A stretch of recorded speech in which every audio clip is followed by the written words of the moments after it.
So good morning. Here's our last problem for number problem. So start na tayo. The sum of the digits of a 3-digit number is 14. So start na agad tayo.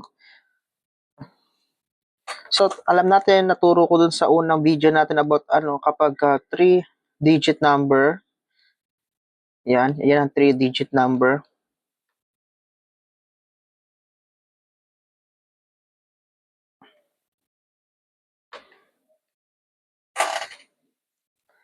So unahin na natin statement 1 agad.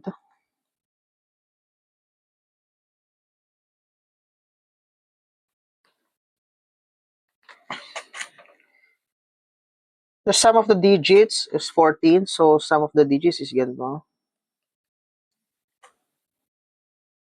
So may equation 1 agad tayo.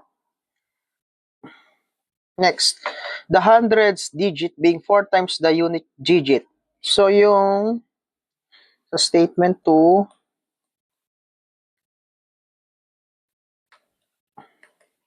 the hundreds digit, which is the x, is 4 times the units. So units itong z. Yan, so equation 2. If 594 is subtracted from the other number, statement 3 na siya, the order will be reversed. So kapag minusan daw natin to ng 594, yung original number, mare-reverse daw yung mga digit. So when we say reverse, magiging ganito ang itsura. Itsura niya. Magkakapalit yung units and the hundreds digit, and the tens will remain the same. Yan. So equation. So kapag to simplify, magiging ganito.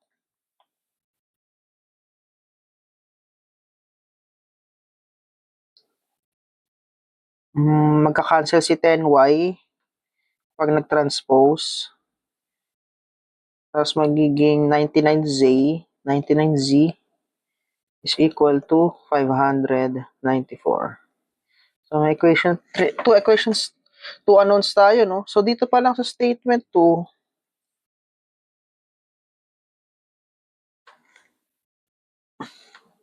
pwede mo nang gamitin to, yung x daw is equal to 4z.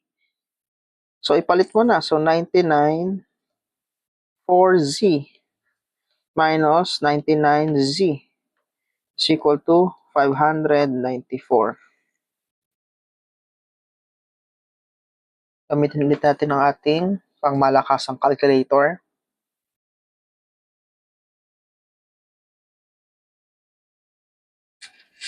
$99 4 alpha x minus 99 alpha x equal to 594. So x is equal to, so itong z is equal to 2. Tapos sabi dito,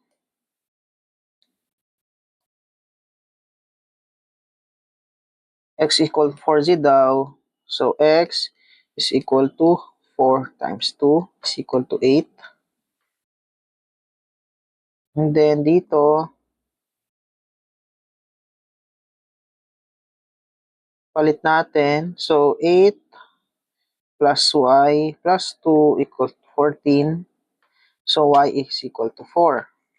So kapag binalikan natin tong original number, so magiging 100 times x, which is, ang x natin is 8. So 800. 10 times y, 4. So 842 yung hinahanap nating number. Yun yung sagot natin. Dali lang siya guys, di ba? So I believe ito siya sa choices.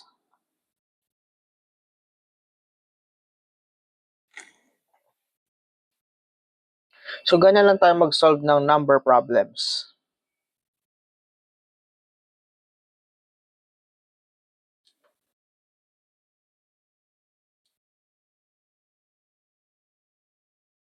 So asahan nyo na mga ones or mga 1 to 2 problems may mga ganito. So, random kasi ang binibigay ng ating Engineer Dakay sa MSTE, no?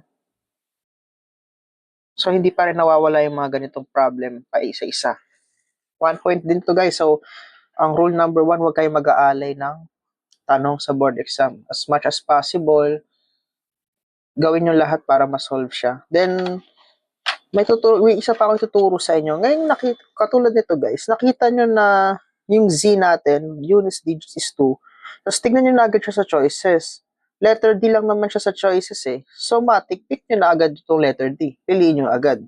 Kasi itong A, B, and C, malabo na kasi 3 na units digit nila eh. So, it will save you time rather than solving all of this. And nakuha mo na agad na yung units digit is 2. So, hanapin mo na agad sa choices. Kapag ganyan, matik, ito na agad ang sagot niyan. So, it will save you time. Then, magkakaroon ka pa ng extra time para sa mga mahihirap na problem. Laging tatandaan ang kinagandahan kasi ng board exam guys is may choices. So, you can use the choices in back solving. And then, may mga tanong na kaya siya by inspection. Katulad nitong nakuha natin na ito. So, actually, ito pwede mo rin siya makita na nung na-solve natin itong so, hindi pa siya.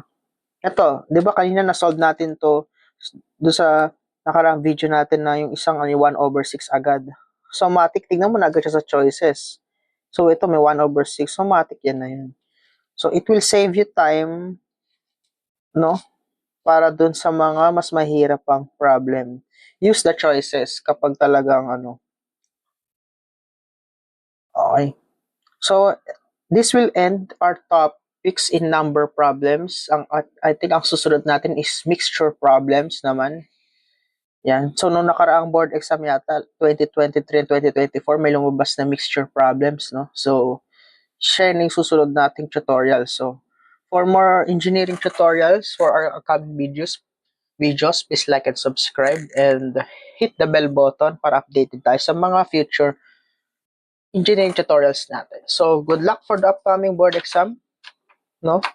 Kailan lang kasi ako nag-start, kaya nasa engineering math pa rin ako, pero sa mga susunod natin na matatakal na natin after the engineering mathematics, we will go to the next series which is the hydraulics engineering, no? So, sunod-sunod na yan, hydraulics, geotechnical, and then structural. So, yun, good luck and padayon engineers!